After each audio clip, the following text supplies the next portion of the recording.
안녕하세요. 저는 서울에 살고 있는 70대 후반 할머니입니다. 이제 저는 어디를 가나 할머니로 소개해야 되는 나이가 되었네요. 세월이 왜 이렇게 빠른지 모르겠어요. 정말 돌아서니 이 나이가 되어 있네요. 저는 여기 사연을 듣기만 했지 제가 이곳에 사연을 쓰게 될 일이 생길 거라는 건 얼마 전까지만 하더라도 꿈에도 상상조차 하지 못했습니다. 사실 없기를 바라기도 했고 말이죠. 요즘 세상이 하도 험해서 한치 앞을 모르잖아요. 저는 아들이 하나 있습니다. 저희 아들과 저는 사연이 조금 복잡하고 많기는 해요. 저는 남편에게 버림을 받았거든요. 남편이 두 집 살림을 차려서 말입니다. 그 시절에는 여자가 딱히 밥벌이 하면서 아이까지 키운다는 게 지금보다 훨씬 어려운 일이었기 때문에 저는 하나뿐인 아들을 눈물을 머금고 남편에게 주고 나올 수밖에 없었어요. 그래도 그나마 다행인 건 아들이어서 남편이 버리지는 않을 것 같다는 거였습니다. 아들을 바라던 사람이었거든요. 그렇게 남편과 헤어지고 난 뒤 저는 일부러 남편과 아들의 소식을 듣지 않으려 노력하며 하루하루 일을 악물고 살았습니다. 아들의 소식을 들으면 당장이라도 달려가서 아들을 데리고 오고 싶어질 것 같아서요. 그리고 당시에 어렸던 아들이 적응을 할 시간도 줘야 했고 말이죠. 엄마가 자꾸 찾아가면 아이 입장에서도 혼란스러울 테니까요. 그러던 어느 날 이런 이야기를 듣게 되었습니다. 네 남편 아프다던데? 어디가? 몰라. 죽을 병이래. 알아보니 남편이 암으로 오늘 내일 한다는 겁니다. 그래서 병원에 찾아갔던 적이 있어요. 남편은 그 누구의 간호도 받지 못하고 처량하게 혼자 죽어가고 있더군요. 그런 남편에게 말했습니다. 은석이는? 나도 몰라. 뭐? 네 아들이잖아. 네가 모르면 어떡해? 남편이 죽든 말든 저는 솔직히 아무런 상관이 없었습니다. 그런 인간 동정할 가치도 없고 동정하고 싶지도 않았고요. 남편은 죽기 직전까지 저에게 미안하다고 자신이 정말 죽을 죄를 지었다고 사과하며 울었지만 솔직히 마음에 와닿지 않았어요. 자신의 하나뿐인 아들이 어디에 있는지조차 모르는 애비에게는 동정도 아까웠으니까요. 저는 백방으로 아들을 찾아다녔습니다. 알고 봤더니 남편은 그 상간녀와 혼인신고를 하고 얼마 지나지 않아서 바로 아들을 어느 절에 맡겼다고 하더군요. 사실 그게 맡긴 건가요? 그냥 버린 거지 말입니다. 그 여자가 그렇게 하자고 자기가 아이를 잘 돌봐주실 좋은 스님이 있는 절을 잘 안다고 그랬다면서요. 본인이 키우기 싫어서 어디에 맡길 거면 엄마인 저에게 연락하지. 그러지 않은 것에 대해 많이 화가 났던 것 같아요. 본인도 어딘가 찔린 것 같으니 저에게 이야기하지 않은 거겠죠.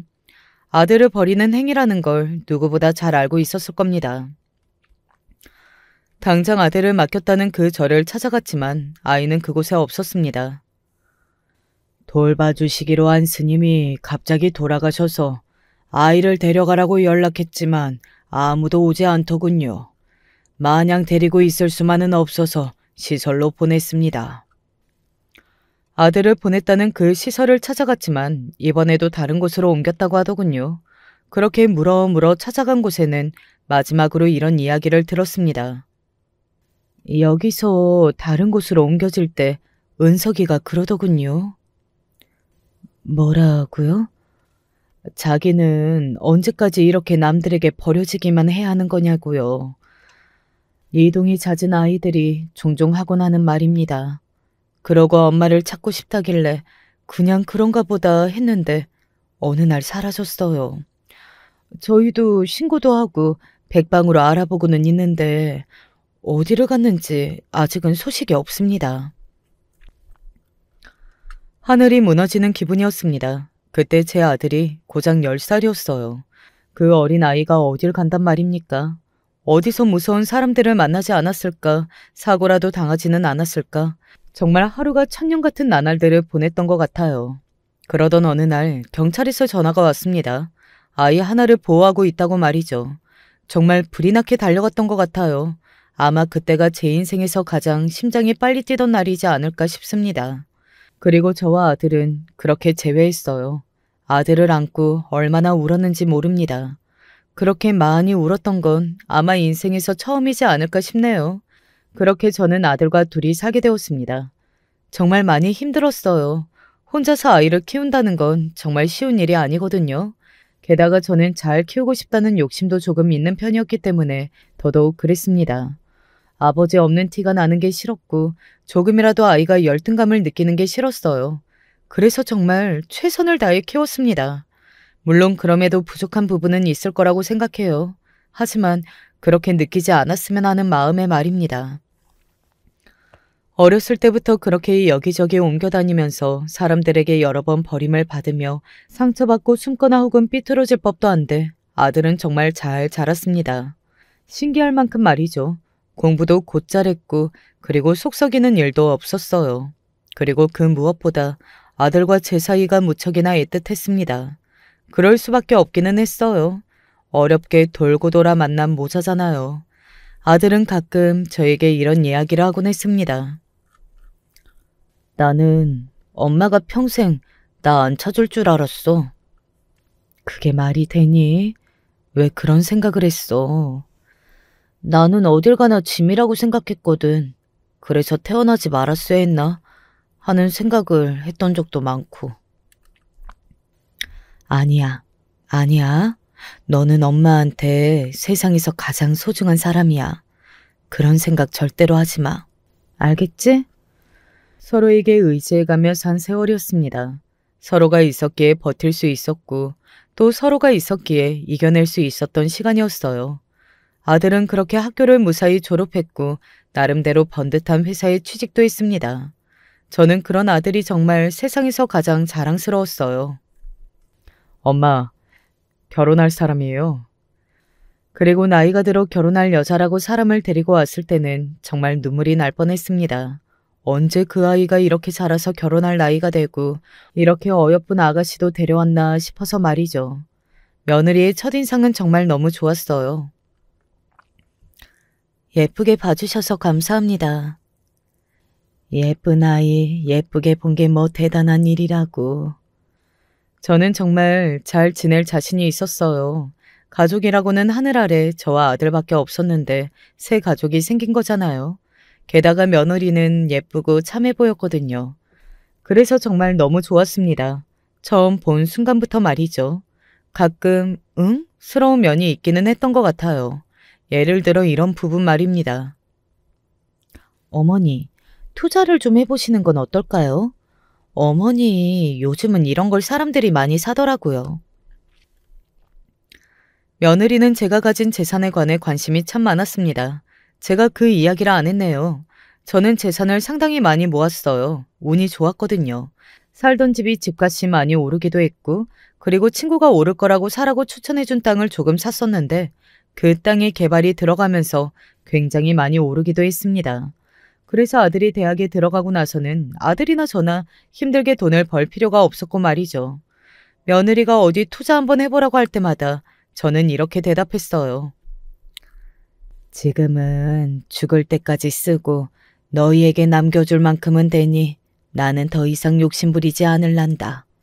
돈 더 벌려고 전전긍긍하는 것도 싫고 그리고 욕심은 언제나 화만 불러오니까. 그래도 더 벌면 좋은 거잖아요. 그 돈 더 벌자고 나는 내 소중한 시간을 돈 버는 거에 쓰고 싶지 않구나. 사실 저는 안 해본 일이 없이 돈을 벌기 위해 보낸 시간이 너무 많았기 때문에 더더욱 그런 마음이었을지도 모르긴 합니다. 하지만 며느리 입장에서는 더 벌 수 있는데 가만히 손을 놓고만 있는 제가 어지간히 답답했던 모양이었어요. 하루는 이런 말도 하더라고요. 그러면 어머님이 저한테 돈을 조금만 빌려주시면 제가 한번 투자해 볼게요. 저는 그때 처음으로 아들에게 이야기했습니다. 굉장히 돌려서 말이죠. 최대한 며느리가 기분 나빠하지 않게 말입니다. 며느라기가 어디에 투자하고 이런 부분에 관심이 조금 많은 것 같더구나. 그래요? 혹시 돈을 빌려줄 수 있으면 자기가 투자를 해보겠다고 해서 내가 거절을 하기는 했는데 네가 섭섭하지 않게 잘 한번 말해보렴. 그리고 나서 아들에게 한 소리를 들은 것 같더라고요. 그 다음부터는 그런 말을 꺼내지는 않았습니다. 하지만 미묘하게 저를 대하는 태도가 달라지기는 했던 것 같아요. 뭐 금방 다시 예전으로 돌아왔기 때문에 별다르게 심각하게 생각하지는 않았지만요. 뭐 그 외에도 소소하게 신경이 쓰였던 부분들이 있기는 했습니다. 어머니, 이번 명절에는 저희끼리 여행을 좀 다녀오고 싶은데 괜찮을까요? 아이고, 괜찮지. 그럼 직장인이 휴가 받을 날이 그렇게 많지도 않은데 니들끼리 가고 싶을 수 있지. 다녀와라. 저는 흔쾌히 그러라고 했습니다. 물론 함께 가면 더 좋았겠지만 그건 제 생각이고 아이들은 자기 가족들끼리 가고 싶을 수 있잖아요. 그리고 아무리 제가 편하게 대하고 아무 생각이 없다고 해도 아이들 처지에서는 제가 어른이니 더 신경 써야 할 부분들이 있을 거라고 말입니다. 그래서 저는 바로 그렇게 하라고 말했어요. 그런데 그 다음날 아들이 찾아온 겁니다.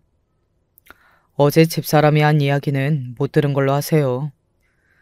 왜 그걸 못 들은 걸로 해? 애미 입장에서는 자기 가족들끼리 여행 다녀오고 싶지. 그런 생각할 만하다. 그걸 이해 못 해주면 안 되는 거야. 그래도 저는 그렇게 안 가고 싶어요.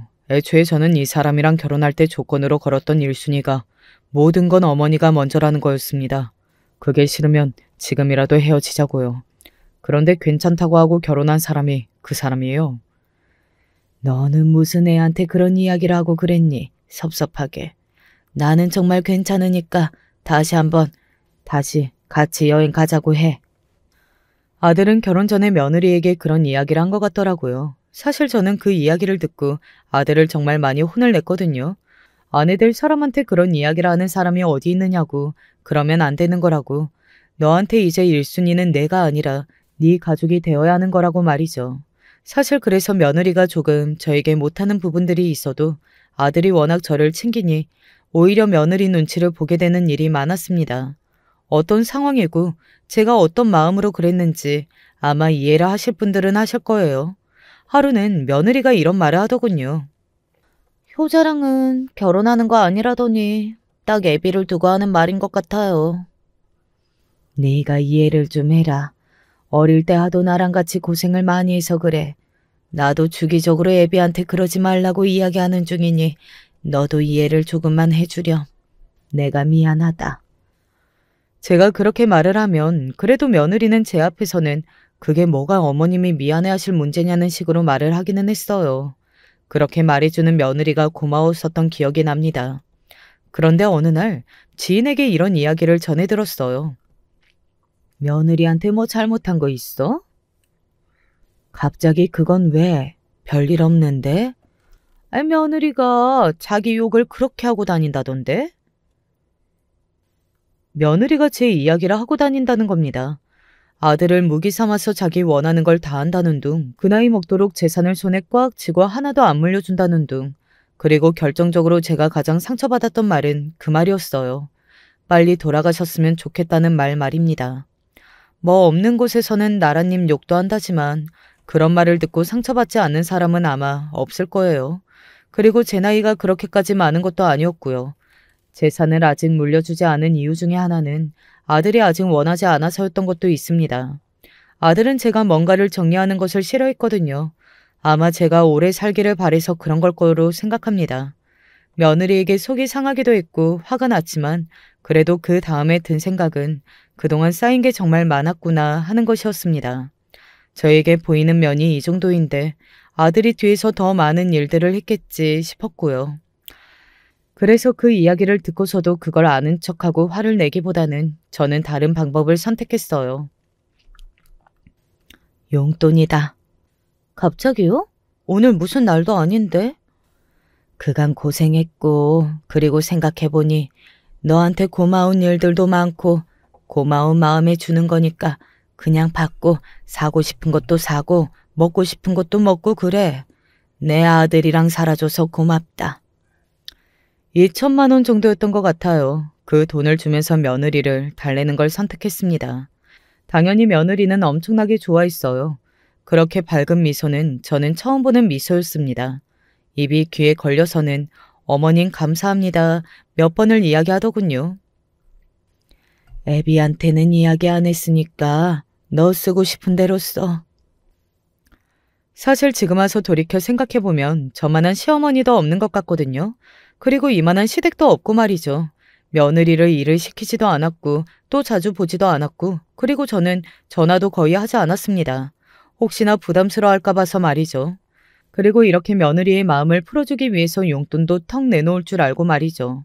그때는 별 생각 없이 한 행동들이었는데 지금 와서 돌이켜 생각해보니 저는 꽤 좋은 시어머니였고 그래서 나중에 그런 행동을 한 며느리가 더더욱 괘씸해지는 것 같네요. 한번 용돈을 받았은 며느리는 그 뒤로는 은근히 다시 용돈을 줬으면 하는 기색을 내비친 적이 많았습니다. 저는 물론 몇 번은 모른 척을 했지만 몇 번은 그냥 줬어요. 처음만큼 큰 돈은 아니었지만 말입니다. 며느리는 점점 더 노골적으로 용돈을 원했지만 제가 조절을 나름대로 잘했습니다. 그리고 아들이 몰랐기 때문에 며느리도 과한 요구를 할 수는 없었고 말이죠. 사실 걱정이 되지 않은 건 아니었어요. 돈을 받아가려는 줄기가 짧아질수록 무슨 일이 있는 건 아닌지 혹시나 좋지 않은 곳에 쓰는 건 아닌지 하는 생각이 들었으니까요. 대부분은 비싼 가방을 사고 좋은 옷을 사고 뭐 그런 곳에 쓰는 것 같기는 했지만요. 뭐 그 정도면 다행이라는 생각을 했던 것 같습니다. 워낙 사고를 치는 사람들이 많았으니 말이죠. 그러던 어느 날이었습니다.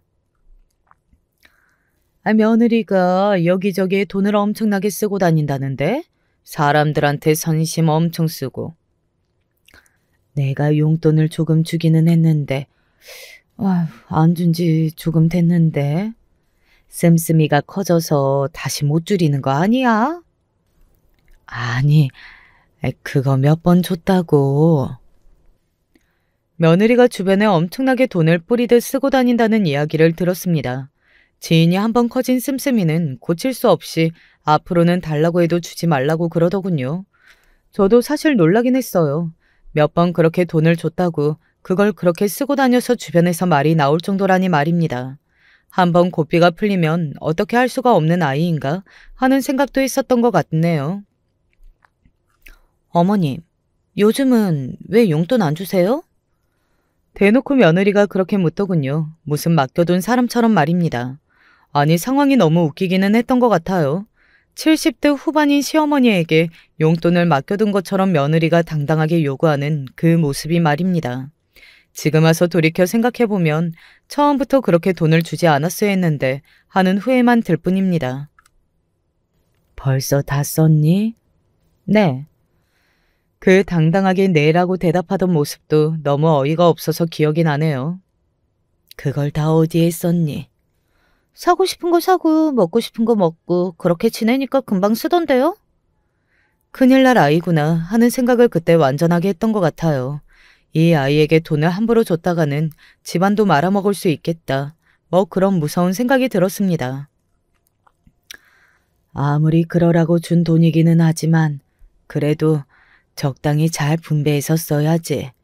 그리고 내가 계속 주기적으로 준다고는 안 했지 않니? 제 그 말에 며느리는 아무런 대답을 하지 않고 그저 저를 바라봤습니다. 뭔가 굉장히 마음에 들지 않는 얼굴로 말이죠. 처음에 용돈을 받아갈 때만 하더라도 세상에서 제일 고마운 얼굴 하고서는 아양이라는 아양은 다 떨던 모습도 완전히 달랐어요.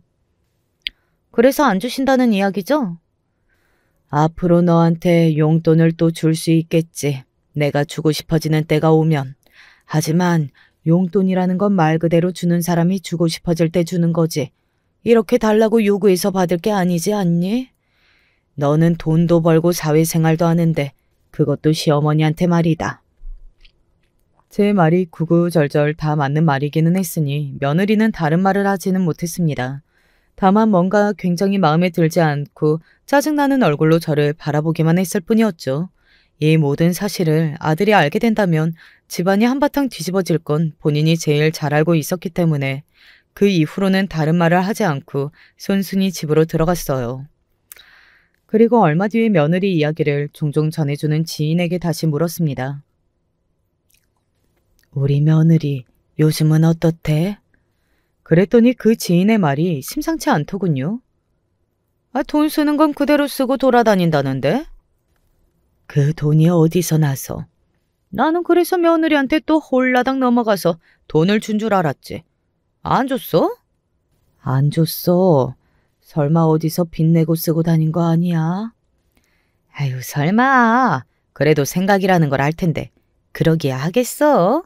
저도 말하면서도 설마 하기는 했던 것 같아요. 본인 돈을 모아둔 게 있는 걸로 생각했습니다. 그렇다고 치더라도 그 돈을 저렇게 사치하고 남한테 뿌리듯 쓰는 건 말려야 하는 거 아닌가 하는 생각이 들기는 했지만 그래도 며느리가 어떻게 받아들일지 몰랐기 때문에 말을 꺼내기 굉장히 조심스러운 부분이었어요. 그래서 그 고민을 하고 있던 어느 날이었습니다. 쾅쾅쾅. 늦은 밤 집 현관문을 두드리는 소리가 들려왔어요. 집에 그렇게 문을 두드릴 사람이 없었거든요. 초인종을 누르거나 그리고 저희 집에 올 만큼 저와 친분이 있는 사람들은 대부분 집 비밀번호를 알고 있었습니다. 나이가 드니 혹시 무슨 일이 생길지 몰라서 주변에 친하게 지내는 사람들끼리는 현관 비밀번호를 공유했거든요. 어머니, 안에 계세요? 그런데 의외의 목소리가 들려왔어요. 다름 아닌 며느리였습니다. 그것도 어디서 술을 먹었는지 술에 잔뜩 취한 목소리였어요. 저는 너무 놀라서 서둘러 문을 열었습니다. 그리고 며느리의 모습에 놀랄 수밖에 없었어요. 너무 취해서 몸도 제대로 못 가눌 정도의 모습을 하고는 서 있더라고요. 제가 문을 열자 그대로 며느리가 집 안으로 들어왔습니다. 제가 놀라서 물었어요. 대체 술을 어디서 이렇게 많이 마시고 온 거냐? 응? 너무 화가 나고 짜증이 나서 한잔했어요. 왜요? 그리고 말투가 굉장히 공격적이었습니다. 저는 그런 며느리를 가만히 바라봤어요. 며느리는 저를 보면서 소리를 지르기 시작했습니다. 아마 그때 들은 말들은 죽을 때까지, 아니 죽어서도 잊을 수 없을 것 같네요. 그만큼 충격적인 말들이었거든요. 아니, 죽을 때도 되지 않았어요? 며느리는 술에 취한 듯 했지만 그래도 말은 다 알아들을 수 있게 하더군요. 너 지금 뭐라고 했니? 제가 엄청나게 놀라서 바로 되물었습니다. 아니, 어디 하나 아픈 것도 없이 그렇게 건강한 것도 진짜 짜증나. 어디 요양원에도 못 집어넣잖아요. 저는 아무 말을 하지 않았어요. 아니, 무슨 말을 할 수 없었습니다. 그저 가만히 듣는 거 말고는 말이죠. 사실 듣고 싶지도 않았어요. 당장이라도 귀를 막고 싶었습니다. 나이 그렇게 쳐드셨으면 당장 요양원으로 꺼지든가 하라고요. 그리고 재산은 왜 끼고 앉아서 안 주는 건데, 어? 그렇게 욕심이 득실득실한 거 아무도 모르지? 그거 다 싸들고 뒤질 것도 아니면서 더럽게 안 주고 가지고 있네, 진짜. 너 지금 내가 돈 안 줘서 이러는 거냐? 다 늙어서 돈 쓸 곳이 어디 있다고. 한창인 자식들 주는 게 그렇게 아까워? 쓸 수 있을 때 쓸 수 있는 사람이 쓰는 게 맞지. 그거 다 뭐 할 건데? 며느리가 돈에 대해서 집착이 있다는 건 알고 있었지만 그래도 시어머니에게 그런 말을 뱉을 정도인 줄은 몰랐거든요. 때론 마음에 안 드는 구석도 있었고 그래서 한마디 하고 싶을 때도 있었지만 긴 시간 시어머니와 며느리로 잘 살아왔던 관계였습니다. 내 아들의 아내였고 그리고 내 손주의 어머니이기도 했잖아요. 저는 제 가정이 남편으로 인해 박살이 났던 적이 있었기 때문에 아들은 가정을 잘 꾸리고 잘 살기를 바랐거든요. 저처럼 말이죠. 그래서 어지간한 것들은 참고 넘어가는 것들도 많았고 그 전에 쌓인 정이 있었습니다. 그래서 미워도 싫지는 않았고요. 하지만 며느리는 그게 아니었나 보더라고요. 빨리 뒤지라고. 재산 빨리 달라고. 어? 왜 이렇게 지긋지긋하게 굴어? 점점 더 말이 심해지고 있었어요. 그래서 제가 덜덜 떨리는 손으로 며느리 팔을 잡고 있는 힘을 다 짜내어 말했습니다. 이제 그만하거라. 하지만 소용이 없었어요. 뭘 그만해? 그만해야 할 사람은 제가 아니라 어머니라니까요? 진짜 징글징글하게 돈을 안 내나. 아, 왜? 왜 안 내놓느냐고요. 이게 네 돈이냐?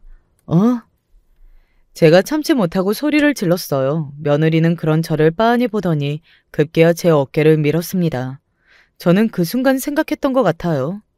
아, 이제 돌아올 수 없는 강을 건넜구나 하고 말이죠. 이 관계는 끝이라는 생각 말입니다. 어머니 죽으면 내 돈 맞죠? 며느리는 그렇게 한참 동안을 누군가가 들으면 넘어갈 것 같은 패륜적 말들을 쏟아내고서는 자기는 이곳에서 저와 한시도 함께 있고 싶지 않다고 문을 박차고 다시 집을 나갔습니다. 아마 자기 집으로 간 거겠죠. 저는 며느리가 나가자마자 그 자리에서 주저앉았어요. 정말 하염없이 눈물이 흘러나왔습니다. 인생 무상하다는 게 이런 말인 건지, 나는 여태 뭘 보고 살아왔던 건지, 뭐 별의별 생각이 다 들고 마음이 복잡하고 아프고 서럽고 화가 나고 뭐 그랬던 것 같아요. 면전에서 며느리에게 그런 말을 안 들어보신 분은 제 심정 모르실 겁니다. 이 사연을 들으시는 분들은 평생 모르셨으면 해요. 그렇게 한참을 울다 언제 잠들었는지도 모르게 잠이 들었습니다. 일어나니 새벽이더군요. 사실 저는 하루 정도는 더 지켜보기로 했습니다. 만약에 며느리가 찾아와서 손이 발이 되게 빌면, 그리고 다시는 이런 일이 없을 거라는 약속을 하면 크게 혼을 한번 내고 넘어가 줄 생각도 있었어요. 아들의 가정이 깨지는 건 저는 정말 싫었거든요. 하지만 며느리는 그 마지막 기회마저 날려버리고 말았어요. 자존심 때문인지 아니면 기억이 나지 않아서인지는 몰라도 그날 며느리는 끝까지 연락해 오지 않았습니다. 저는 밤에 생각했어요. 이제 이 아이와 나의 고부관계는 여기서 정리하겠구나 하고 말입니다. 다음 날 아들에게 전화했습니다. 며느리에게는 말하지 말고 퇴근하고 집에 잠시 들리라고 말이죠. 아들은 무슨 일이 있는 건지 걱정하는 듯한 말투로 알겠다고 하더군요. 무슨 일이신데요? 막상 아들의 얼굴을 보니 입이 쉽게 떼어지지 않았습니다. 망설이는 저를 보고 아들이 이렇게 물었어요. 혹시 집사람 일이에요? 아들도 며느리가 요즘 행태를 보고 참고 있었던 중이었더라고요. 제 귀에도 며느리가 돈을 어떻게 쓰고 다니는지 다 들어왔고, 그날 술을 그 정도로 마시고 집에 찾아오고 그런 행동들만 봐도 아들이 며느리와 요즘 모습을 모를 리가 없잖아요. 같이 사는 사람인데 말입니다.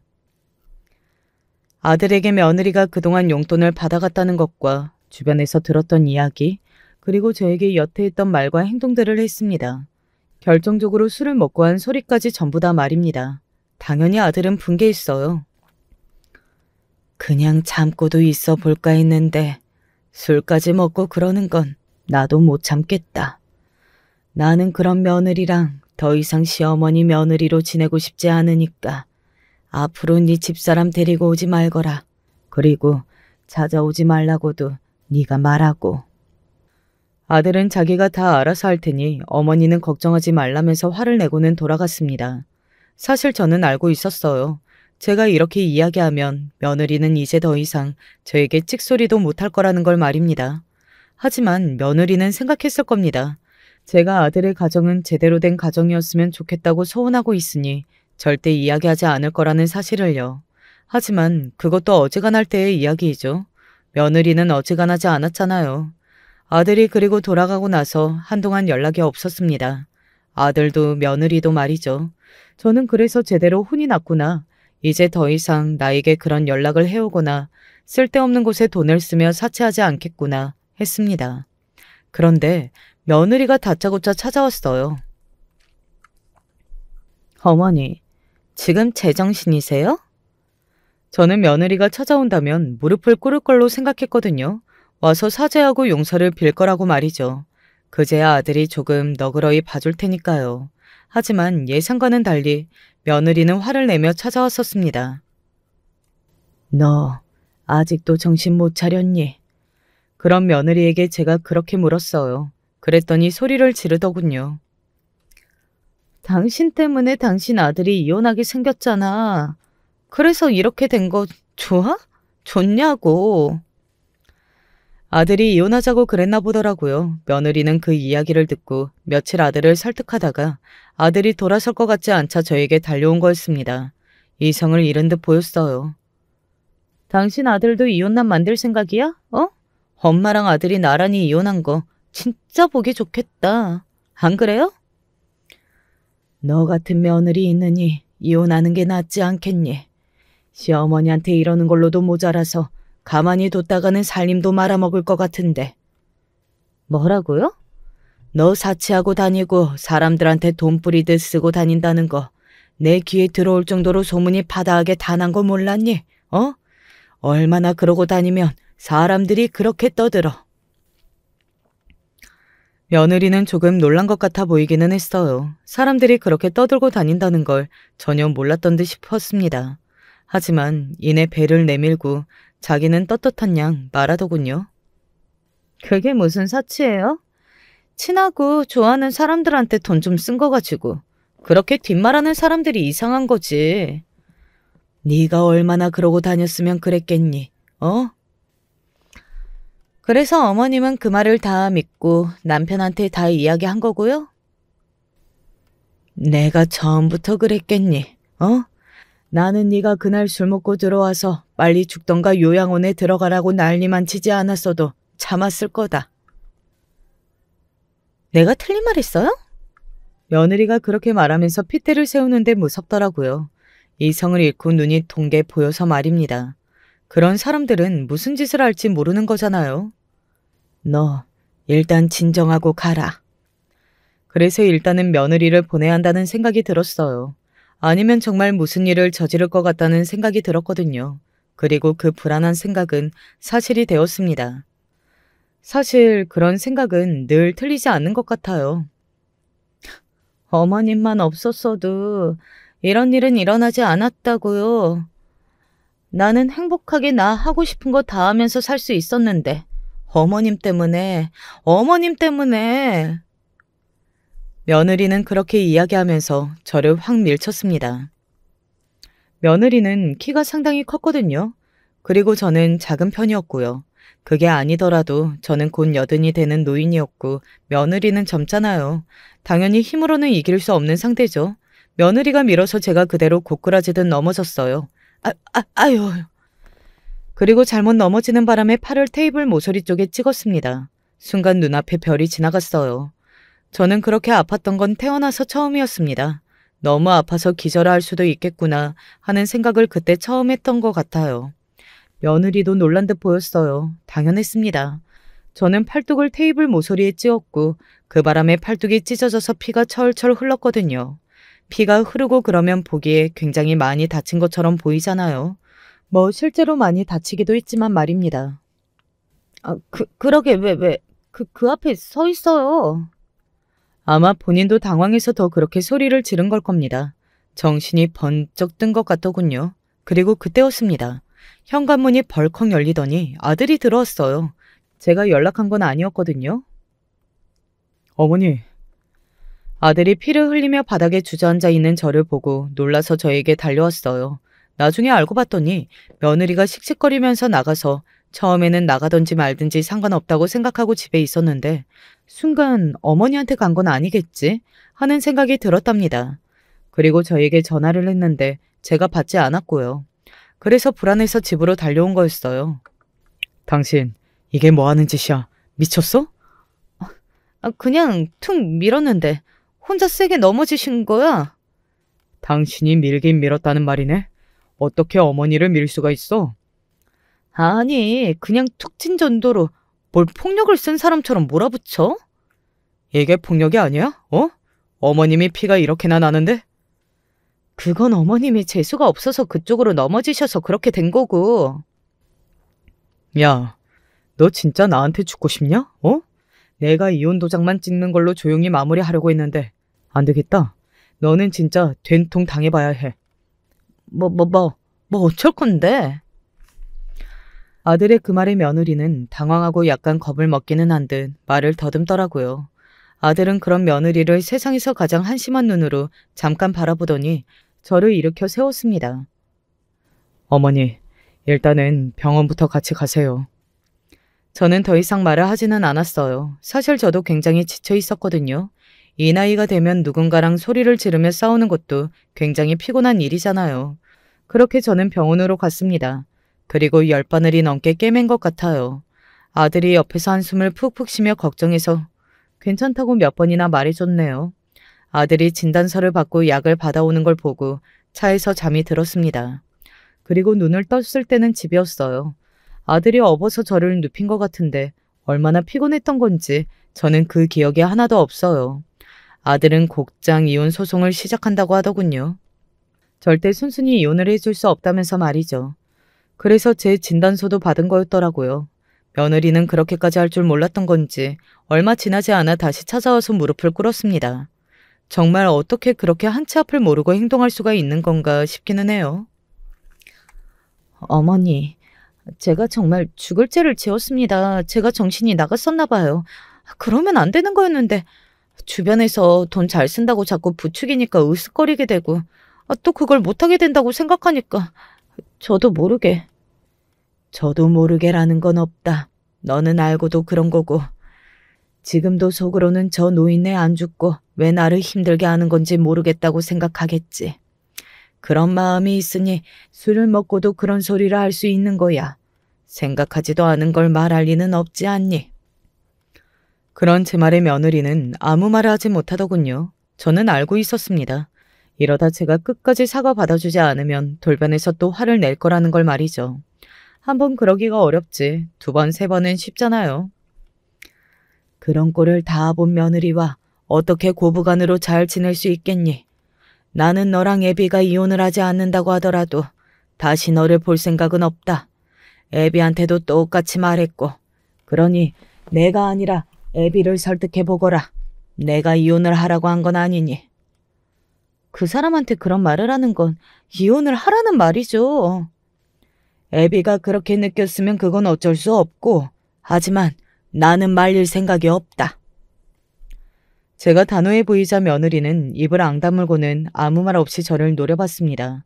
그 아이는 반성하지 않고 있었다는 것을 다시 한번 확실하게 알았던 것 같네요. 그리고 소송까지 가서 결국 아들은 이혼했습니다. 재산 분할을 해줘야 했지만 아들은 일정 부분 위자료로 돌려받았어요. 그리고 저에게 피해 보상금도 지급했어야 했고 말이죠. 이혼이 확정이 되던 날 며느리가 저와 아들을 보면서 이렇게 말하더군요. 얼마나 잘 사는지 내가 두 눈 똑바로 뜨고 지켜볼 거야. 라고 말이죠. 그런 며느리에게 아들이 이렇게 대답했습니다. 적어도 당신보다는 잘 살 거니까 걱정하지 마. 그리고 그 말은 진실이 되었습니다. 그 이후에 며느리가 어떻게 살았는지 지금부터 조금 들려드릴게요. 정말 가관이었거든요. 며느리는 아들과 이혼하고 한동안은 술에 빠져 살았습니다. 그래도 아들에게 재산 분할을 받은 돈이 적지는 않았으니 그걸로 일을 하지 않고 술을 마시면서 보냈어요. 그리고 술을 마시고는 저나 아들을 늘 찾아왔고 말입니다. 본인도 이혼해놓고 아들까지 이혼남 만든 노인네야.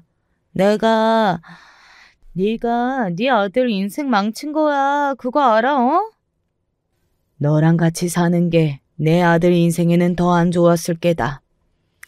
아마 며느리를 아는 사람이라면 모든 사람이 제 말에 공감했을 겁니다. 며느리랑 계속 살았으면 오히려 아들이 더 힘들어졌을 거라는 걸 말이죠. 몇 번을 그러고 찾아오던 며느리는 아들이 경찰에 신고까지 하게 만들었어요. 어떻게 자신을 경찰에 신고를 할 수 있냐며 며느리가 고래고래 소리를 지르면서 울었던 기억이 있네요. 그거 꽤 충격이었던 건지 그리고 당분간은 찾아오는 일이 없었습니다. 그리고 그 이후에 찾아왔을 때는 다른 일로 찾아왔고 말이죠. 무슨 일로 며느리가 저를 또 찾아오게 되었는지 이야기해 드릴게요. 자네 며느리 진짜 왜 그러고 사나? 왜? 또 무슨 일인데? 제가 놀라서 물었어요. 이제는 가족의 인연이 없다고는 해도 그래도 한때 가족이었고 오랜 시간 제 며느리였잖아요. 그리고 무엇보다 제 손주들의 엄마이기도 하고 말이죠.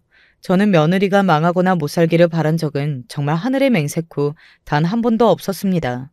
그저 이제는 연이 다 있어도 잘 살기를 바랐어요. 그게 아들이나 손주들에게도 좋은 일이니까요.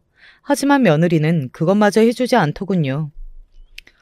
여기저기 돈을 꾸고 다니는 모양이던데. 돈을 꿔? 재산 분할 받은 걸 벌써 다 썼다는 말이야?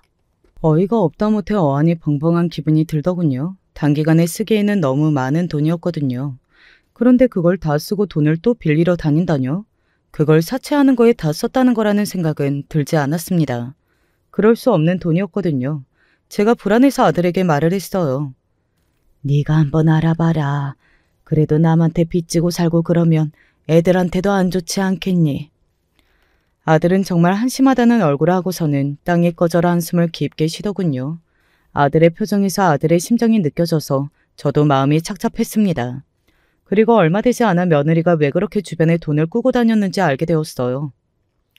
어디 투자를 하려고 했다가 사기를 당한 모양이더라고요. 사기? 본인은 이제는 자기가 돈을 벌어야 하니까 불안해서 그랬다고 하는데 제가 보기에는 그냥 흥청망청 쓰다가는 금방 바닥이 날 것 같으니까 급하게 어디 알아보다가 홀라당 넘어간 것 같아요. 그렇게 멍청한 사람이라고는 한 번도 생각 못했는데. 아들이 고개를 절레절레 저으면서 그렇게 이야기하더군요. 그러니까 며느리는 투자 사기를 당한 거였습니다. 아들의 말로는 속아 넘어가는 게 이상할 정도로 허술한 사기에 속아 넘어갔다고 하더군요. 며느리가 요즘 얼마나 이성을 놓고 사는지 알 수 있었습니다. 원래 그런 아이가 아니었다고 생각했는데 뭐가 그 아이의 눈을 그렇게 가린 건지 모르겠네요. 아들이 고민하더군요. 여기저기 빌린 돈이라도 제가 조금 갚아줘야 하는 게 아닌가 싶어서요. 그걸 네가 왜? 그거 갚는다고 어디서 또 뻘짓을 하면 어떡하나 싶기도 하고. 아들의 말을 들으니 그건 또 그렇다는 생각이 들었습니다. 저걸 그대로 두면 또 무슨 짓을 하게 될지 모르고 어쨌든 손주들도 있으니 저희가 그 일에서 완전히 자유로울 수는 없는 거잖아요. 옛날에 그런 말이 있죠. 사람 하나 잘못 들이면 정말 집안이 풍비박산이 난다는 말입니다. 물론 그 말이 제대로 쓰이지 않을 때도 많지만 이럴 때는 그만한 말이 없다는 생각이 들었습니다. 아니, 사람 하나 잘못 들였다가 온 가족이 그 무슨 마음고생인지 모르겠더군요. 빚이 얼마나 된다고? 한 2억 정도 되나 봐요. 그 큰돈을 그냥 줄 수는 없지 않니? 물론 그냥 줄 수는 없고 각서 같은 걸 쓰거나 해야겠죠. 사실 며느리 같은 아이에게 그런 각서가 무슨 소용인가 싶기는 했지만 그렇다고 아들의 말처럼 무슨 짓을 할지도 모르는데 그냥 둘 수도 없는 문제였습니다. 그래서 아들이 며느리를 불러다가 이야기를 했어요. 그 자리에는 저도 있었습니다. 각서를 써. 만약에 이 이상 돈으로 무슨 문제를 일으킬 시 그냥 부모와 자식 간의 연도 끊을 걸로 하자고.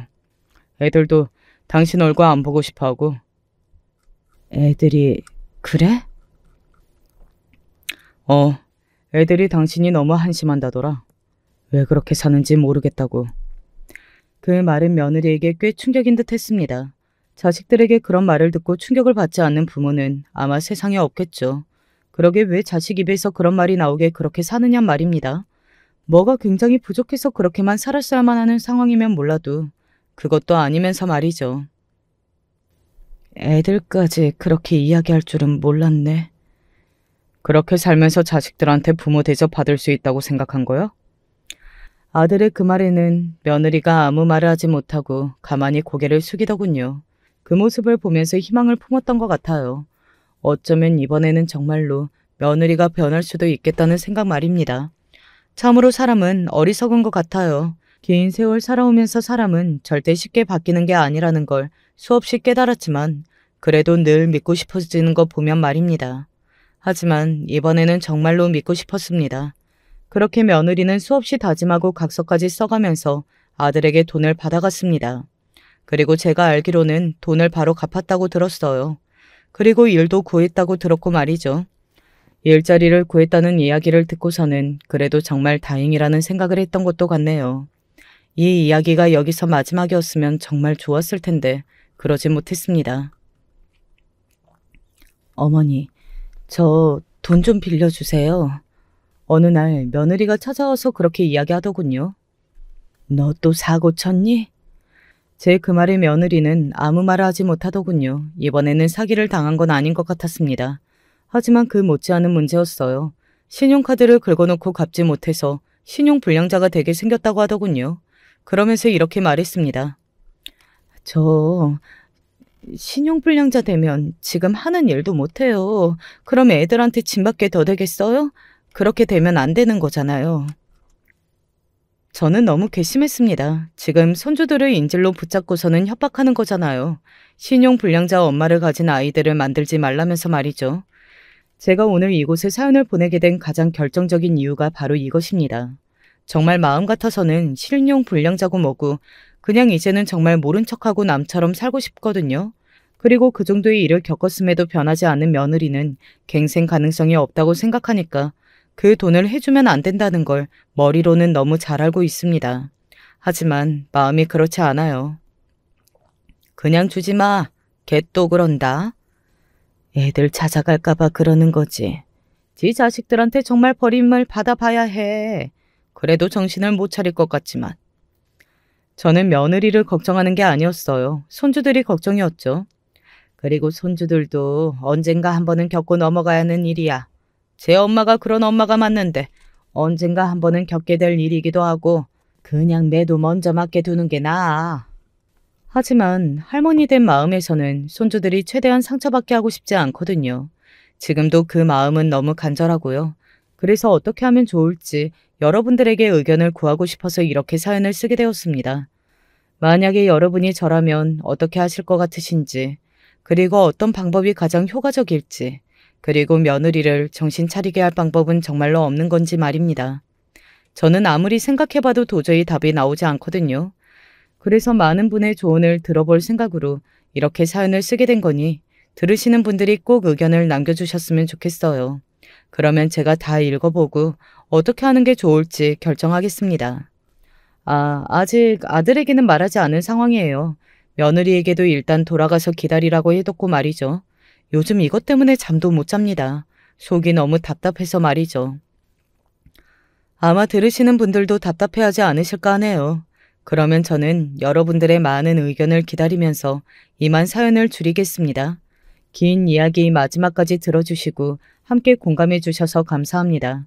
언제 어디서나 건강하세요. 건강이 정말 최고더라고요. 안녕하세요. 여러분들은 부모님에게 효도하고 계신가요? 제 사연을 들으시면 꼭 효도하시게 될 겁니다.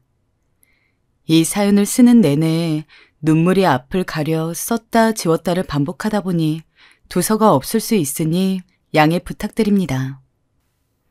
부모가 없이 자란다는 건 예나 지금이나 그리 좋은 시선을 받지 못합니다. 아빠 없이 자란 저 역시 동네에서 참 불쌍하다는 시선을 많이 받고 자랐죠. 그 시절에는 희귀하게도 저는 외동딸이었습니다. 다른 집은 동생이 5명 혹은 오빠 언니가 4명이 되는 등 다자녀가 대부분이었는데 저희 부모님은 하나만 낳아서 아낌없이 사랑해주고 싶어서 오직 저만을 낳았다고 했어요.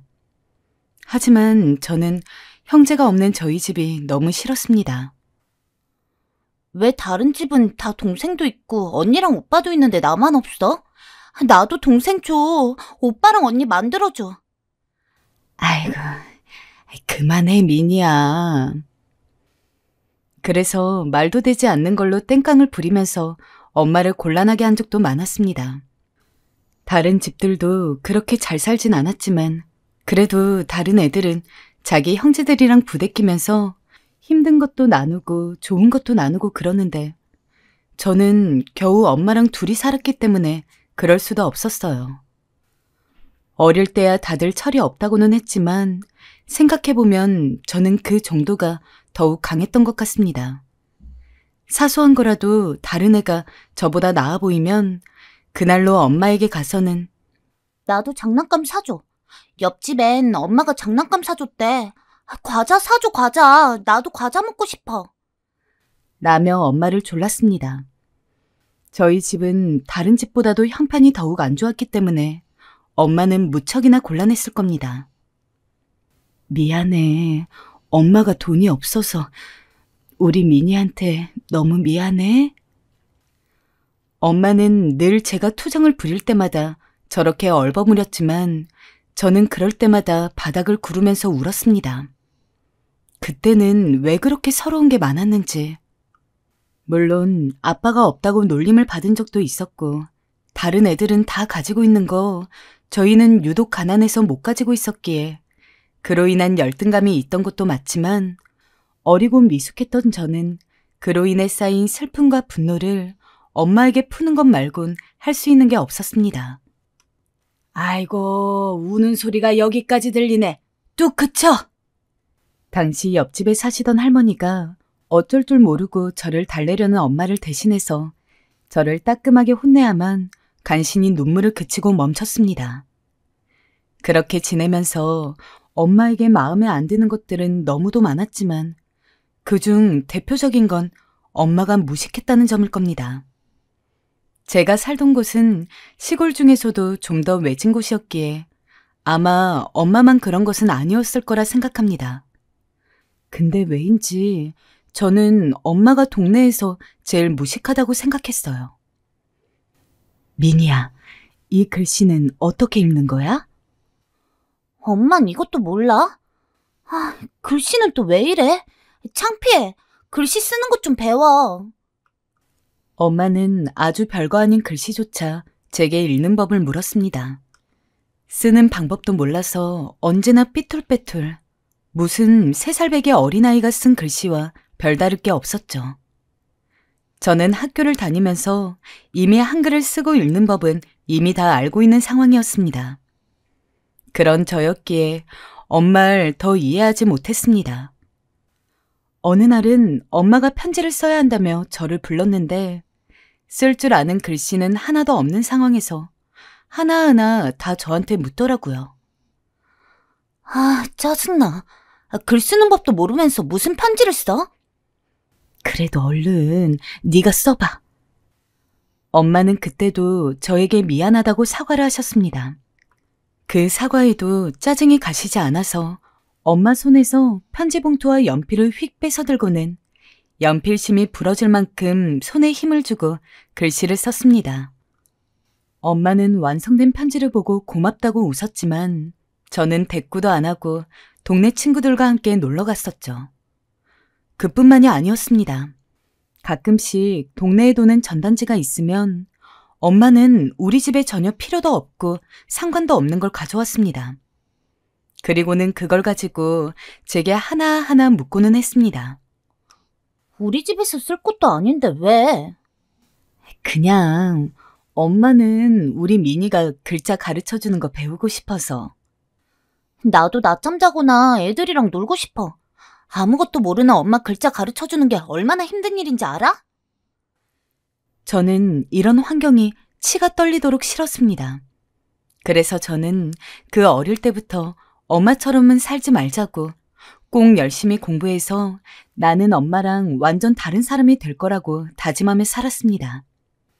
하지만 제가 아무리 공부를 열심히 한다고 해도 이 역시 뒷받침이 되어주지 않으면 안 되는 거였죠. 저는 고등학교를 갈 형편조차 되지 않았습니다. 고등학교를 못 간다는 게 말이 돼? 고등학교도 못 가서 어떻게 살아? 내가 왜 못 가야 하냐고. 친구들은 다 가는데 왜 나만? 고등학교에 못 간다는 이야기에 그날 집에서 얼마나 울었는지 아직도 기억이 납니다. 중학교를 다닐 적 성적도 나쁘지 않아서 당시 담임 선생님들에게 이렇게만 공부하면 잘 될 수 있을 거라는 칭찬도 많이 받아왔습니다. 친구들도 미니는 정말 공부를 잘해. 라며 자주 칭찬해 주었기에 내심 우쭐하며 고등학교에 가서는 지금보다 더 열심히 공부해서 누구보다 공부로 칭찬받는 사람이 될 거라고 다짐하며 교과서가 새까매질 정도로 줄을 쳐가며 하나하나 배워나갔습니다. 설마 집안 형편 때문에 고등학교를 못 갈 거라고는 생각도 못했죠. 엄마, 나 서울 갈 거야. 뭐? 서울이 얼마나 먼데 그 먼 곳을 간다 해. 안 돼. 엄마가 뭔데 반대를 해? 싫어. 나 이 지긋지긋한 집구석도 가난도 싫고 그냥 서울 가서 돈 벌고 싶어. 그리고 엄마 때문에 고등학교도 못 갔으니 돈이라도 벌겠다는데 왜 이거 가지고 그래? 난 무조건 서울 갈 거야. 안 그러면 집을 나가버릴 거야. 뭐? 너 엄마를 그런 걸로 협박해? 어쩜 엄마가 뭐 그리 잘못했니? 너 먹이겠다고 열심히 산 죄밖에 없는 엄마한테 어쩜 그리 모질 수가 있어? 엄마는 그날 처음으로 제 앞에서 가녀린 눈물을 흘리셨습니다. 날라리 짓을 하며 어긋난 적은 없었지만 이미 엄마를 대하는 마음은 많이 비틀어져 있었습니다. 제가 고등학교를 가지 못하게 된 게 모두 엄마 탓이라고 생각했고 더 이상 엄마랑 같이 살고 싶지 않았습니다.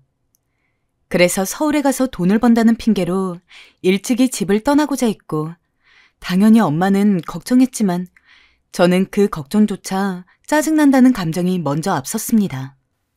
엄마는 저를 몇 날 며칠 설득했습니다.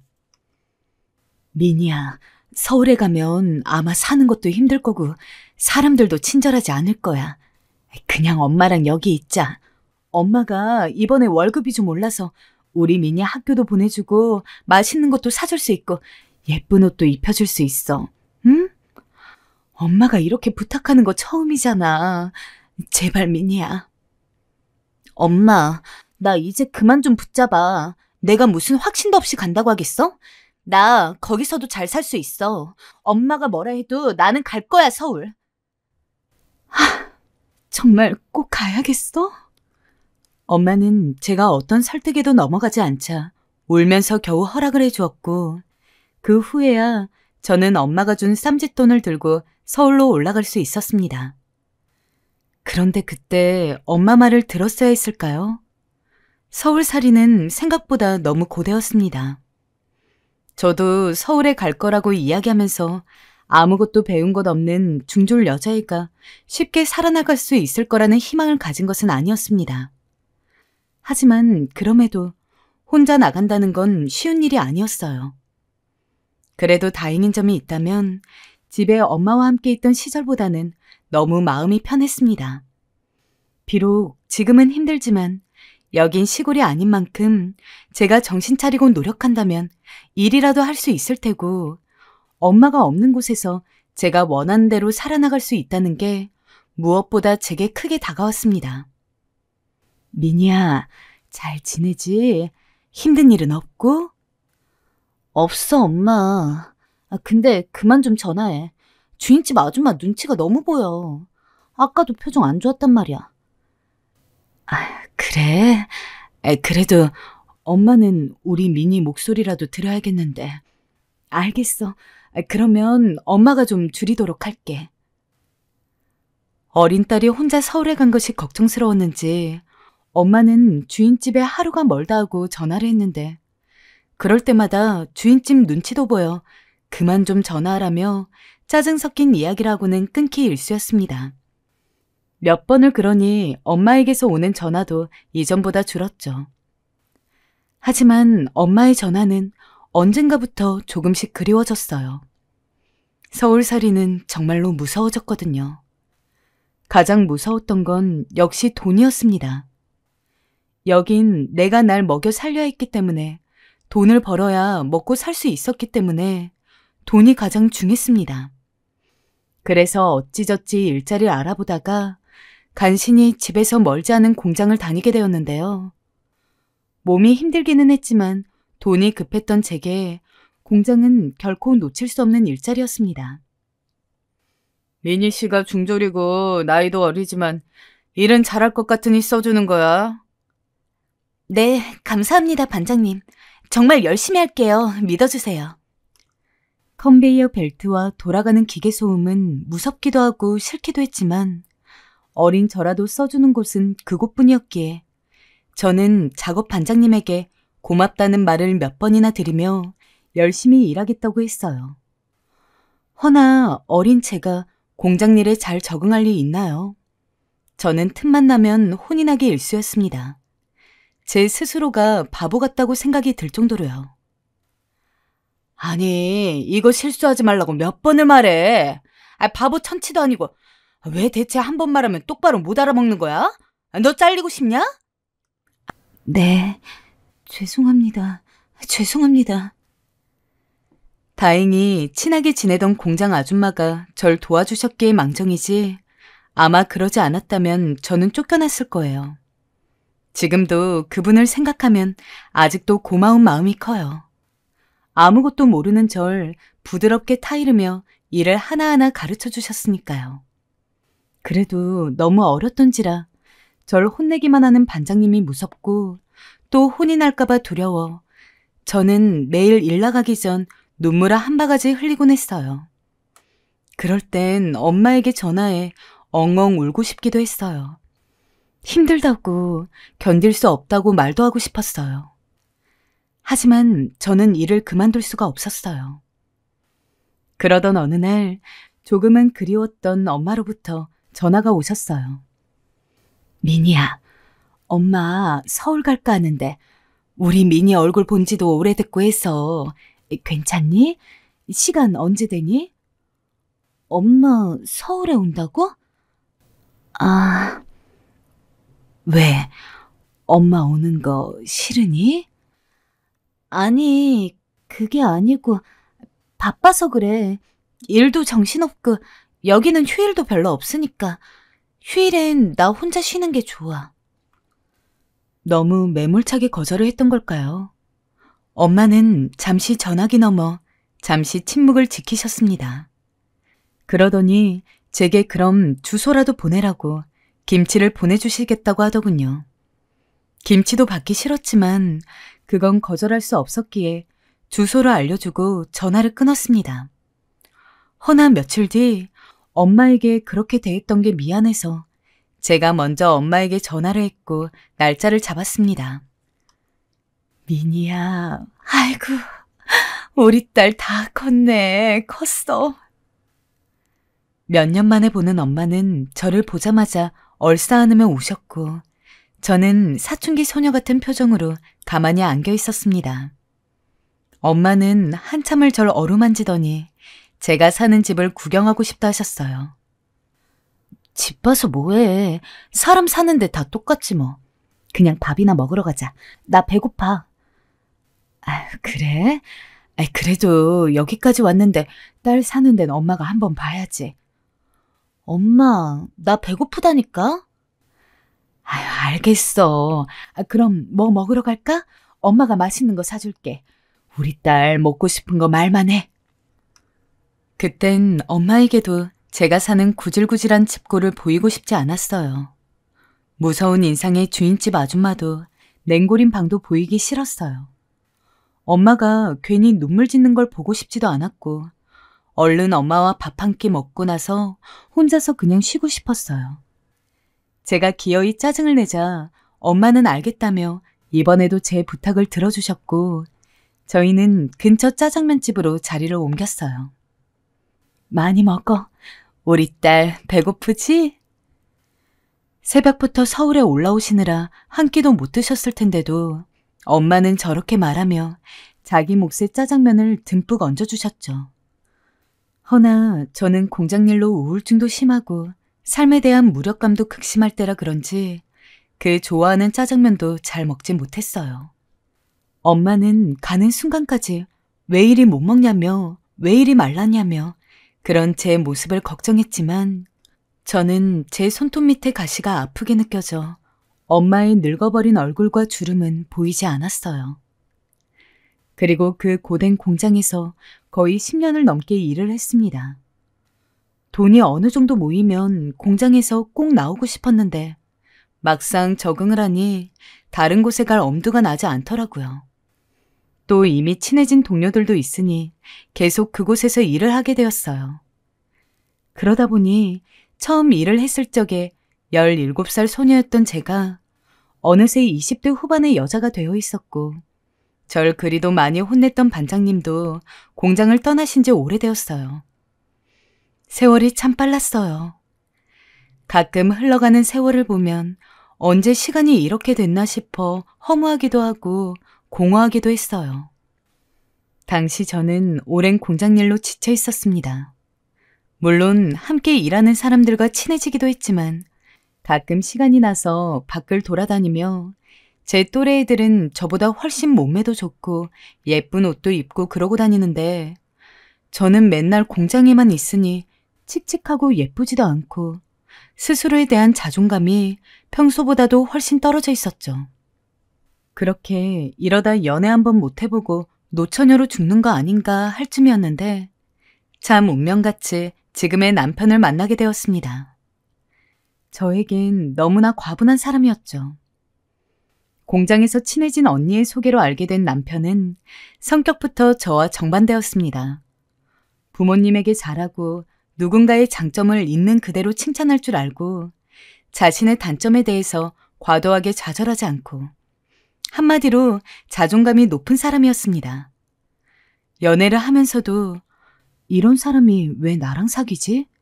라는 생각이 들기도 했으나 남편이 주는 끊임없는 사랑을 받으면서 저도 뒤늦게 애벌레가 나비로 탈피하듯 진정한 의미에서의 어른이 되어갔습니다. 그리고 딱 연애 3년째, 제가 30이 되었을 때 이 사람과 결혼을 하기로 마음을 먹었어요. 허나 걱정되는 게 한 가지 있었어요. 그 걱정은 점점 불어나더니 어느덧 제 가슴을 꽉 짓눌러 나중엔 남편에게 무슨 일이 있냔 말을 들었죠. 저는 그제야 솔직하게 말했습니다. 정우 씨, 나 당신은 좋은데 사실 걸리는 게 있어. 당신 부모님 말이야. 날 마음에 안 들어 하시면 어쩌지? 나는 공장에서 일하는 사람이고 집안 형편도 변변치 않은데 나도 자신감 갖고 싶은데 사실 요즘은 너무 걱정이 돼서 잠도 제대로 못 자겠어. 지금까지 그것 때문에 그리 안색이 안 좋았던 거야? 당신 별것도 아닌 걸로 걱정했네. 난 또 뭐라고. 만나면 알게 될 거야. 나 믿고 푹 자. 남편은 씩 웃으며 걱정하지 말라고 했지만 전 아니었어요.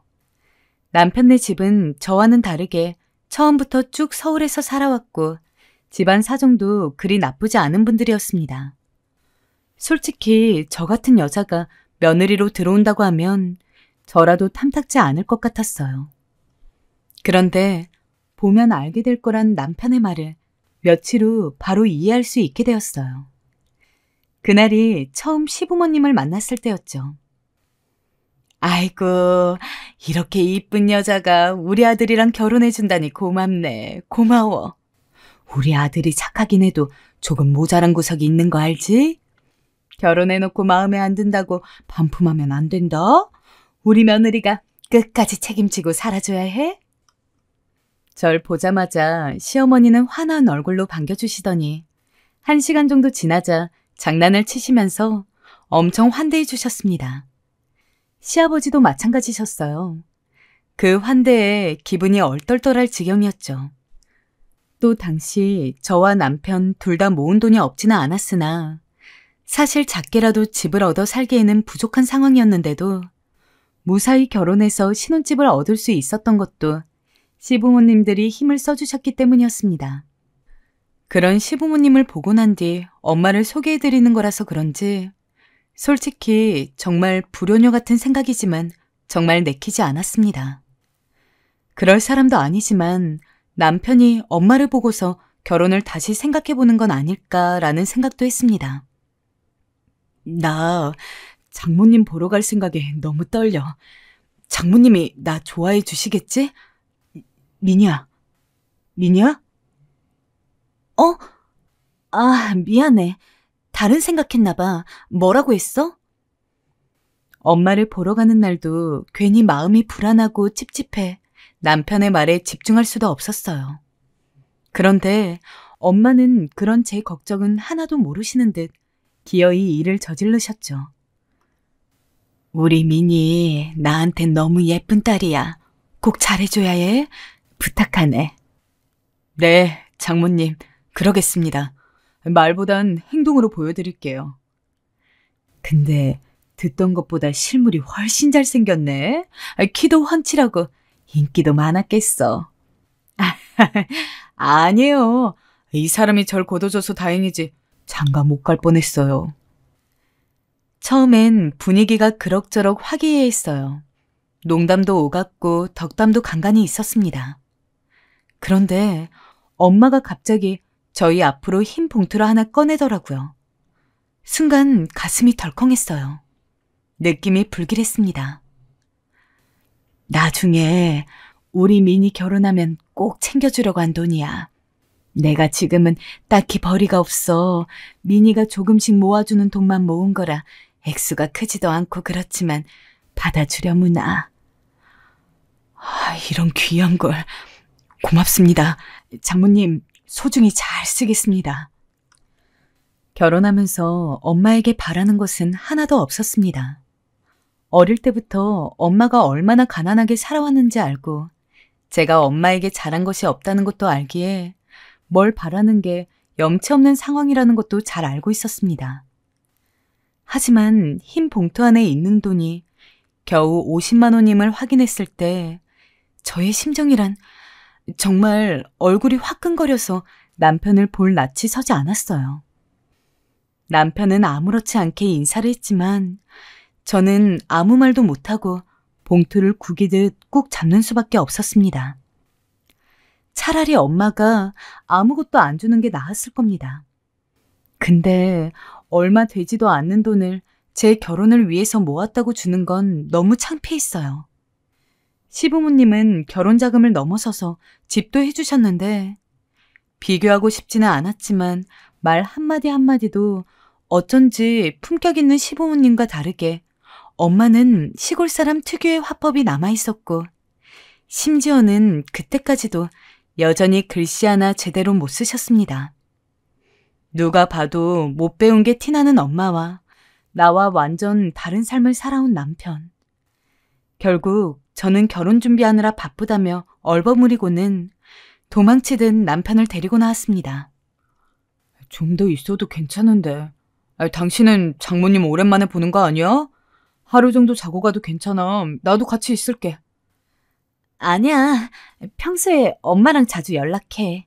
그리고 우리 결혼 준비도 해야 하는데 한시가 아깝잖아. 그냥 얼른 돌아가자. 그래? 알겠어. 어쩔 수 없지. 차마 남편에게 엄마를 안 좋아한다고도 싫어한다고도 혹은 창피하다고 이야기할 수 없어 거짓말까지 해가며 남편과 함께 서울로 올라왔습니다. 그리고 결혼을 준비하는 내내 되도록 엄마에게는 아무것도 전하지 않았습니다. 제가 어떻게 결혼 준비를 하고 있는지 궁금한 엄마가 연락하기는 했으나 그냥 대충 하고 있다며 얼버무리고는 끊기 일쑤였어요. 상견례 때문에 2번 정도 남편과 남편 가족들에게 얼굴을 보이기는 했으나 이 이상 더 엄마가 남편 가족들과 만나는 걸 원치 않았어요. 우리 엄마가 내 결혼 자금으로 50만 원 주는 건 어머님 아버님에게 비밀로 해줘.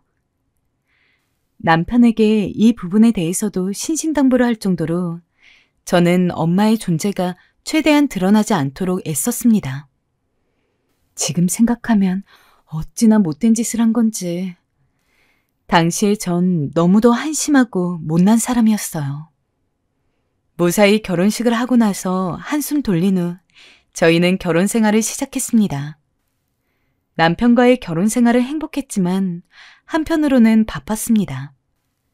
시부모님이 어느 정도 지원을 해주셨다고는 하지만 사실상 결혼하고서도 내내 시부모님 지원을 받을 수도 없는 노릇이었기에 저희는 결혼하자마자 아이보다도 일단 돈을 버는 것을 우선으로 살았거든요. 남편은 원래부터 다니던 회사를 쭉 다녔고 저는 운 좋게 공장이 아닌 작은 중소기업 사무직으로 취직해서 이전보다는 조금 더 편하게 일을 할 수 있었습니다. 그렇게 2년 정도 일을 했을까요? 저도 회사에 적응해 점점 인정을 받게 되었고 남편도 승진을 했습니다. 여보, 오늘 하루도 고생했어. 당신도 밥은 먹었어? 오늘은 우리 둘 다 피곤하니까 그냥 간단히 요리해 먹을까?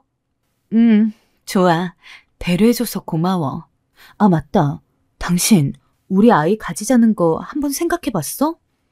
이제 전부 다 형편도 넉넉해졌고 나이가 들면 또 아이 키우기 힘드니까 나는 지금 이 시기가 좋을 것 같은데.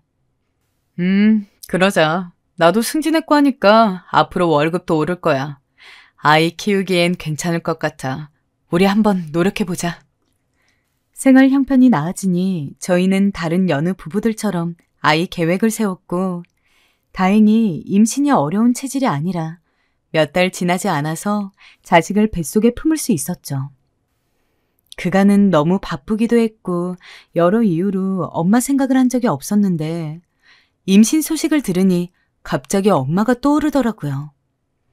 이걸 철이 든 거라고 표현해도 될지 모르겠지만 일단 저 역시 엄마라는 입장이 될 거라는 생각을 하니 나도 애를 낳고 키우다 보면 엄마의 마음을 조금이나마 헤아릴 수 있지 않을까?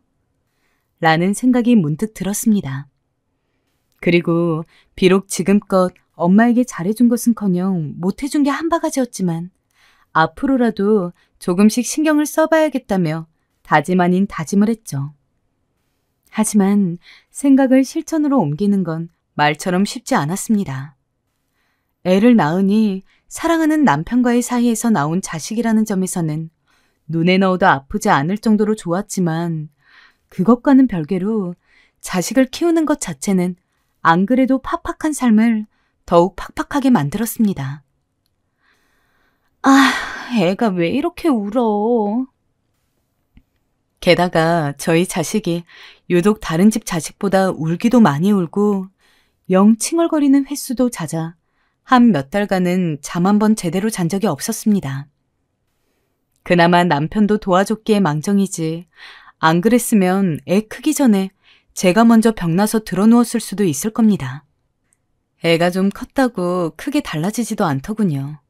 물론 이제 시도 때도 없이 울고 칭얼거리진 않기에 그 부분에 있어서는 편해졌지만 나이가 들매 따라서 유치원도 보내고 초등학교도 보내고 중학교도 보내고 공부 따라가기 위해서 학원이며 뭐며 돈들 구석이 이만저만이 아니다 보니 쉬려고 해야 쉴 수가 없었습니다. 그 와중에도 엄마는 시골에서 기른 농작물 같은 것을 보내주시곤 했어요. 엄마의 성인이 받긴 했지만 받을 때마다 굳이 안 보내주셔도 되는데 보내준다며 툴툴거렸습니다. 그러던 어느 날 엄마가 손주를 보러 와도 되냐 물으시더라고요. 지연이를? 엄마가 어떻게 여기까지 오려고 허리도 아프다며. 할미가 돼서 용돈 한번 제대로 못 줬는데 줘야지. 이번에 중학교도 들어갔다며. 시간도 남으니 이번엔 꼭 가마. 알겠어 그럼. 엄마 편할 때 와. 참 이상했어요. 문득 엄마 입에서 용돈이란 단어가 나왔는데 전 엄마가 결혼할 때 주신 그 50만 원이 생각났으니까요. 얼굴이 붉어져 도망가고 싶었던 그 수치스러웠던 감정이 다시금 올라오는 것만 같았어요. 엄마가 오셨지만 저는 그냥 대면대면하게 굴었어요. 엄마는 오랜만에 만난 딸을 반가워하시며 아직도 품 안의 자식처럼 절 대하셨지만 전 속으로 엄마가 얼른 집으로 가길 바랬습니다. 그래도 지연이 때문에 티를 낼 수 없었어요. 저희 딸아이가 엄마를 참 좋아했거든요. 몇 번 못 만났지만 제가 전화통화를 하면 옆에서 꼭 바꿔달라 하고 어릴 때부터 할머니 품냄새가 좋다고 말하곤 했죠. 그날도 그랬어요. 지연이는 할머니가 오신다고 하자 학원도 빠지고 엄마 곁에 찰싹 달라붙어 이런저런 이야기를 늘어놓았습니다. 저희 엄마는 오랜만에 듣는 손주의 이야기가 좋으신지 흐뭇한 표정으로 들으시다 저 어렸을 때 같다며 좋아하셨어요. 어렸을 때는 무슨? 엄마에게 짜증만 내고 나쁜 말만 하기 일쑤였는데 뒷말은 하지 못했지만 마음이 복잡 미묘해졌어요. 어렸을 때 얘기가 나와 그 시절을 씁쓸한 마음으로 회상하고 있었는데 갑자기 엄마가 바지춤에서 꼬깃꼬깃한 지폐를 꺼냈어요. 우리 아기 이걸로 맛있는 거 사 먹고 부족하면 할미가 언제든 줄게. 알겠지?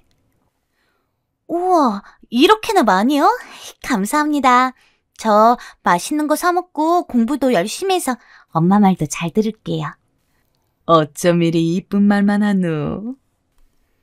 저는 지연이의 말이 끝나자마자 순간적으로 돈의 액수를 확인했고 저도 모르게 가슴을 쓸어내렸어요. 다행히 엄마는 손주 용돈치고 꽤 큰 돈을 주셨더라고요. 내심 다행이라 생각하며 마저 부엌에서 요리를 하고 있었고 그 사이 남편까지 와 엄마와 대화를 좀 더 나누셨죠. 그런데 그때 지연이의 목소리가 들려왔어요. 어? 할머니, 나한테 편지도 써주셨네? 종이가 너무 작아서 모르고 있었어요. 근데 이게 무슨 글씨지? 할머니, 무슨 말인지 모르겠어요. 지연이는 그때까지 저희 엄마가 글을 못 쓰신다는 걸 모르고 있었어요. 그래서 그런 말을 한 것이었죠. 전 엄마가 편지에 뭐라 쓴진 관심이 없었어요. 다만 손주 앞에서 할머니가 글 쓰는 걸 못 배웠다고 배우고 있다고 말하며 웃는 엄마 얼굴이 싫었어요. 왜 그걸 손주 앞에서 그리 티를 내셔야 하는 건지, 말 안 해도 되는 걸 굳이 말을 하시는 건지. 정작 제 딸은 아무렇지 않아 했지만 제 어린 자식보다 못한 전 그날 엄마를 서둘러 시골로 돌려보냈습니다. 조금만 더 있다 가면 안 되겠니? 오늘 보고 또 언제 볼지 모르는데. 엄마, 그냥 가요. 날도 춥고 가는 길 차 막혀요. 지연 아빠도 내일 출근해야 해서 엄마 집에 계속 있는 거 부담스러워할 거예요. 너도 참 너무하다. 아마 그때가 처음이었을 거예요. 엄마가 제게 저런 불만을 토로하신 거 말입니다. 늘 제게 죄인이었지만 엄마도 많이 섭섭하셨던 것 같아요. 내가 늘 오겠단 것도 아니고 정말 1년에 한 번 보는 건데 그것마저 그리 불편하다 하는 거야? 넌 어쩜 그리 한결같으니? 그 말이 왜 이리 제 마음을 아프게 했는지 모르겠어요.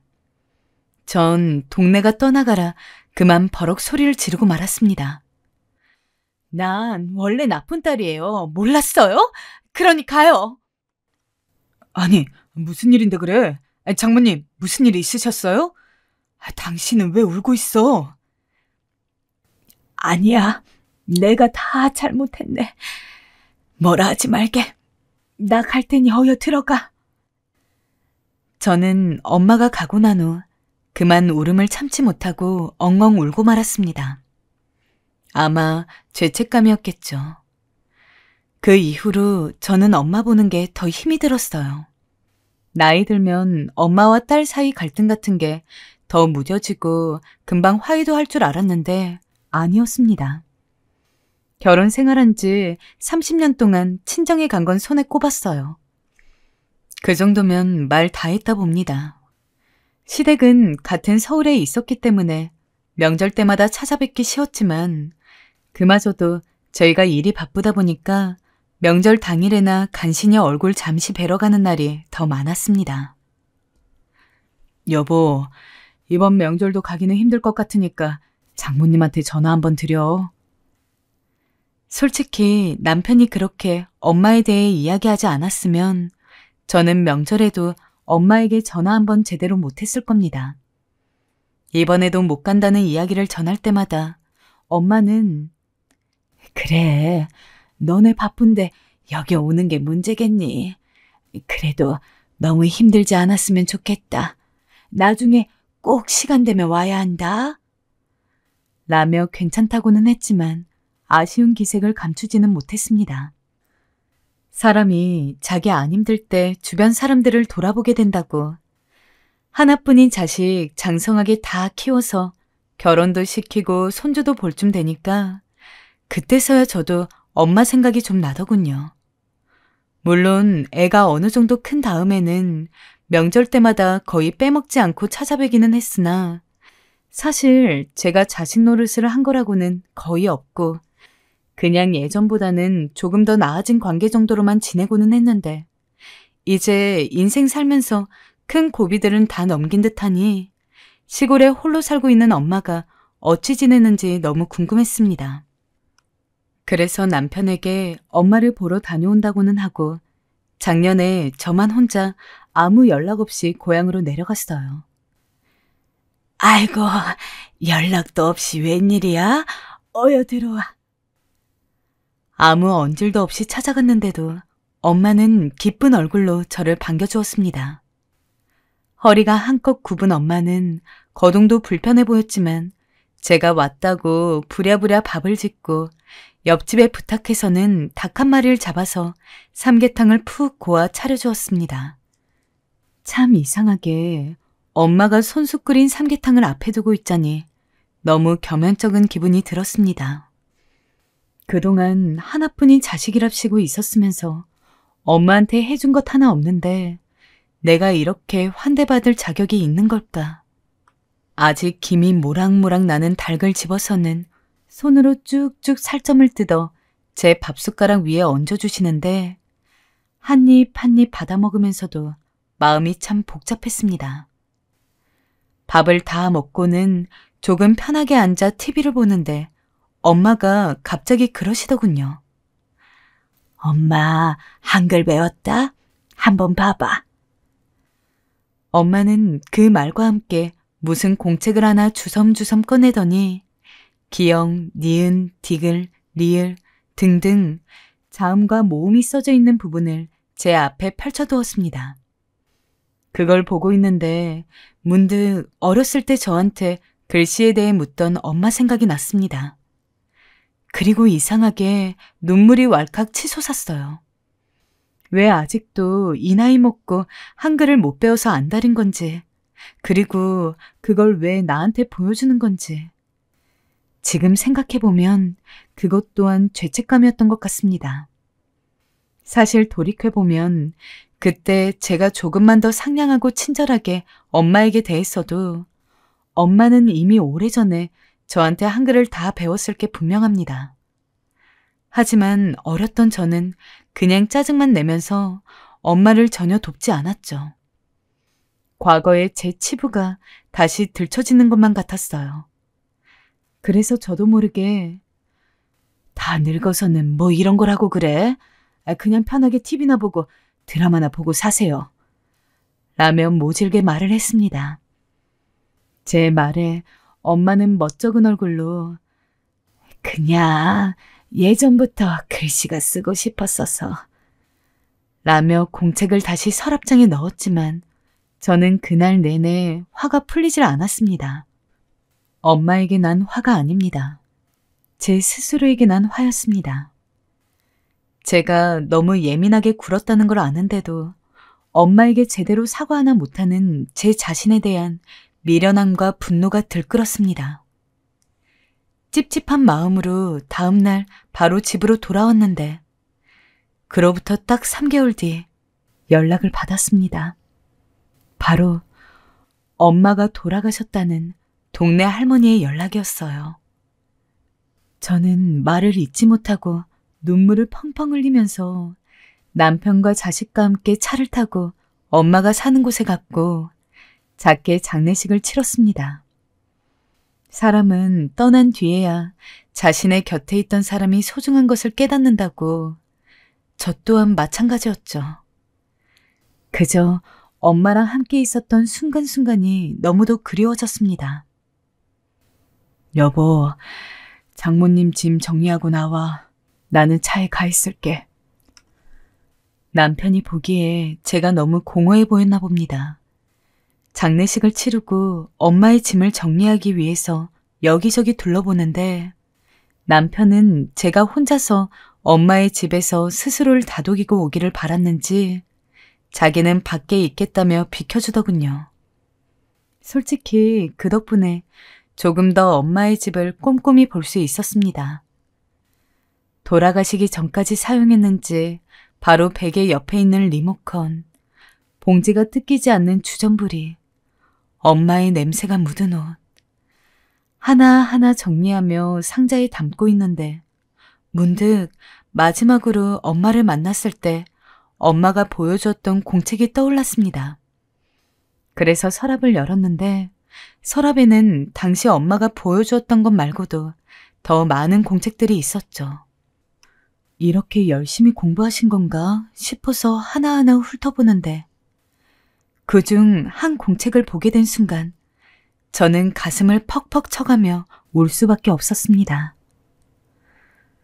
딸이 너무 보고 싶다.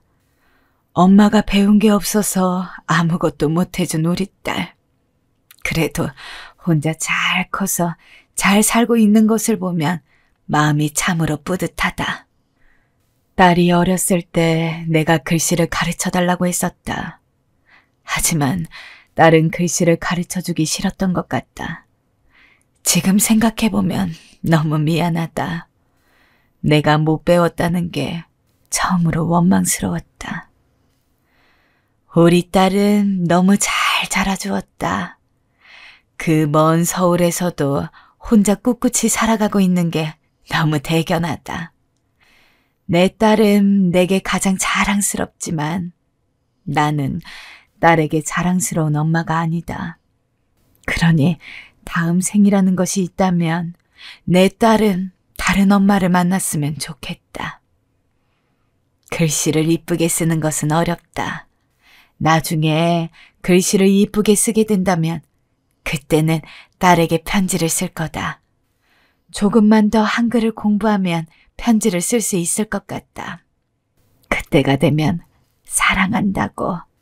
사랑한다고 이야기를 해야지. 제가 사연을 보내다 보니 제대로 된 맞춤법으로 보내지만 엄마의 공책에는 제대로 된 맞춤법을 찾기 힘들 정도로 형편없었습니다. 하지만 그 무엇보다 아름다운 글씨였습니다. 엄마가 얼마나 외로웠을지 모르겠습니다. 하나밖에 없는 딸이 연락도 안 하고 안 찾아가고 무시만 했으니까요. 그럼에도 저를 사랑해 주셨다는 게 너무 가슴이 아팠습니다. 이제 돌아올 수가 없는 사람인데 스스로가 참 못났고 후회가 되어 그 뒤로도 한참을 울다가 집에 간 것 같습니다.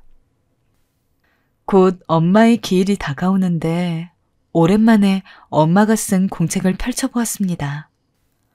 엄마가 너무 보고 싶어 그 글씨를 쓰다듬고는 하는데 그럴 때면 꼭 엄마가 곁에 있는 것만 같습니다.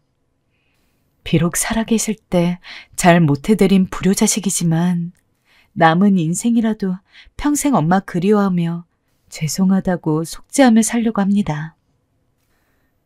여러분들도 부모님의 사랑을 꼭 마음 깊이 간직하시고 언제나 그에 보답하며 살 수 있으시길 바랄게요.